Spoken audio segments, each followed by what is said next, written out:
Rob, how do you memorialize your Caminos? That was an interesting question on the channel recently, and it actually got me looking up the term just to make sure I was fully understanding it. But that's what I'm going to talk about this week.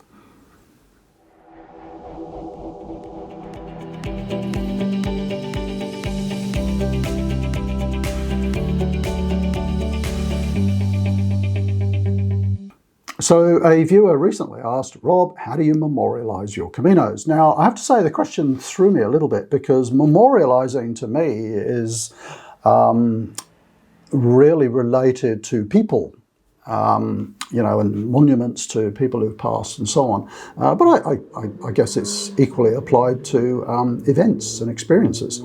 So how do you memorialize your Camino experience? I had to chuckle. Because I think about Camino probably every day of my life. How I miss it, what I learned from it. You know, I'm a real Camino tragic, to be honest. But I know people have different experiences and they may want to remember those experiences in different ways. I'll share how I do it. I'm sure there's a whole bunch of people who come back from Camino and think, you know, well, that was interesting, you know, and then get on with their lives and don't really think about it much more. I think for most people, though, it's quite a deep, meaningful, you know, emotional, spiritual experience. And it's something that they want to reflect on and look back on. So maybe if you haven't walked a Camino before, have a think about how you're going to record that experience so that you can look back on it in the future if you want to. It would be a pity to not record it in some way, I think, and then to have such a profound experience and then kind of have no record or anything to look back on. I don't know, just a thought. So how do I memorialize it? Actually, before I answer that question, if you haven't walked a Camino before, I'll just explain one phenomena which is very common. And that is when you return from your Camino, and you start sharing stories about this utterly life-changing experience, you may not be met with the sort of enthusiasm that you expected, particularly if there's nothing else you want to talk about, you know, for days and weeks after your Camino. And look, you need to understand that. It's a very deeply personal experience, and for people who haven't walked a Camino, they're not going to quite get it sometimes. You know, they're going to think you're not odd, but they're going to wonder how this long hike kind of turned into this, you know, life-changing experience. They may not get it. That's all I'm saying. So just be prepared for that. You will find that the people who really love to hear your stories are other people who've walked on Caminos. So if you haven't been on the Camino forum run by Eva Rekve, I always struggle with your name, Eva, sorry. Jump onto that forum because people on there talk about Camino every minute of the day. And it's a great forum. And that's partly why I do this YouTube channel as well. So it allows me to keep the Camino alive in between Caminos. So what are the different ways of memorializing them? Well, a lot of people will collect their credencial. So let me get one out of its packet here. So if you haven't been on a Camino before, the pilgrim passport or credencial, let me just get that to focus, there we go, is where you collect all the stamps of the places that you're staying at. Here's what these are the ones that you can get from Eva's forum. So people will keep these and frame them. I have to say mine tend to sort of sit in the tube. I haven't in the storage tube. I occasionally sort of bring one out and look at it to see where I stayed and so on. One day I might get them framed. The other thing, of course, memento that people have is their, which is this one? Oh, this is my original one from 2015. So I'm trying to, I look at these so infrequently, I'm not sure if that's the distance certificate or the Compostela.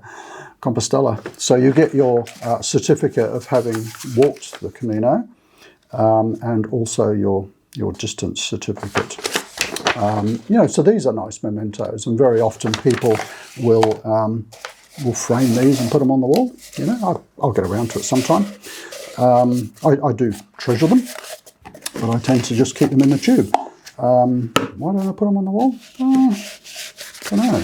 They're very meaningful to me, but maybe not to other people.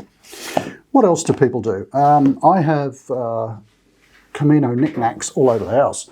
So I've got a tile there. I've got these little souvenir things that people pick up. All sorts of little knickknacks. But the main way that I memorialise my Camino, other than this YouTube channel, is that when I'm on Camino, I write a blog.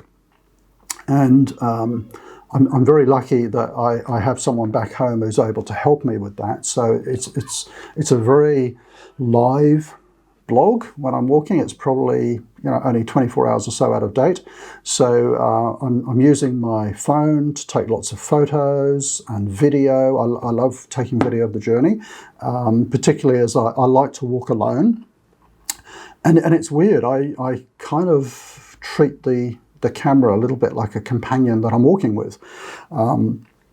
And I'll share feelings and emotions and so on as I'm going along. That's a great thing with phone cameras. You can just pull it out of your pocket and sit it up there and, share a thought or something which, maybe you're going to put on your blog or whatever.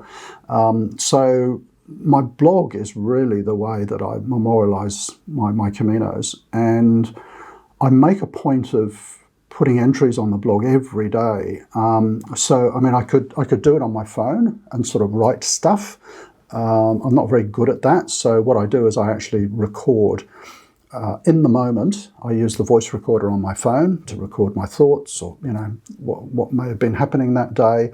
And then again, luckily there's someone back home who can transcribe that for me and post it onto the blog. So literally, day by day, I've got text going up there, I've got videos going up there, I've got pictures going up there.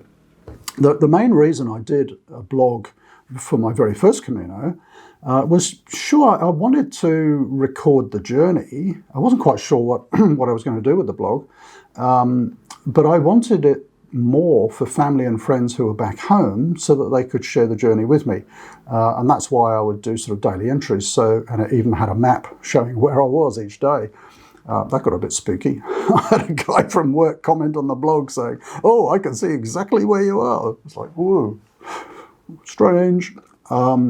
So yeah, that's kind of why I did the blog, just as a record for family and friends. But then lots of other people were jumping on and following the journey, and it was kind of nice, having this virtual sort of group, kind of being on the journey with me in a way. What was really interesting though is I took so much video footage, hundreds of clips of video.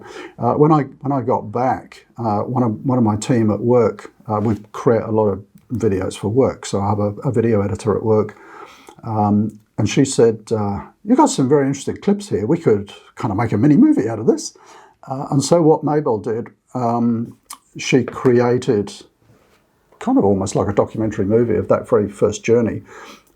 Totally kind of thought it up herself, about the physical journey and the emotional journey and the stages of it all. So, and it was just pieced together from all of these random clips and everything. And I just thought that was an amazing record that she'd been able to put together for me. And I valued it, for myself. It was like my video diary. But a lot of other people enjoyed watching it too. So I'll certainly try and do one of those in the future, I think. My second and third Camino, I was walking with my wife, Pat. So there was kind of less, I wouldn't say less opportunity, but I didn't take as much video because, I had someone to talk to and share with and things like that. So I'm looking forward to my next one, which will probably be the VDLP on my own, because I'll kind of get back to that solo pilgrim mode again, and I'll be doing lots and lots of video, sort of recording thoughts and emotions and things as I go along the way. So the blog I find ideal for memorialising the journey. So treat it like a diary. I put all the stuff in there, that is interesting to me, that was meaningful to me, and I've probably read that blog. Gee, I don't know, 10, 20 times at least. I'll sort of think of a place, and then because it's got daily entries on it, I'll go back and read something, and oh yeah, it helps me sort of keep it alive in my mind, and this channel, of course, as well. So, sorry, I rambled on a bit there, but I thought it was an interesting question from one of the viewers. How do you memorialize your Camino? So we do it in all different ways.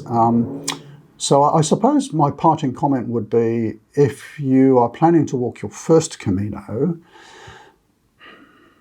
think about how you might record your journey. You might not be that bothered about having a blog or writing a journal or something like that, but I would urge you to think of some way of recording the journey, not just, I stayed here and ate there, but how you were feeling through the journey, what you were learning through the journey, because some really interesting things happen, and it's nice to be able to capture that in some way. I know a lot of people journal. Photographs are okay, but they're kind of one-dimensional in a way. So I think writing, journaling, video, you can get a lot more of the emotion behind what was happening and so on than just merely photographs. So that's how I memorialize my Camino. How do you do it? Maybe comment down below. I'd love to hear. And if you're new to the channel, and Camino is opening up a bit now, so lots more people are planning. I noticed last week 280 people arrived one day in Santiago, which is great. If you're new to Caminos, do have a look around on the channel. There's loads and loads of videos on here. And maybe I'll see you out on the trail one day. Bye for now.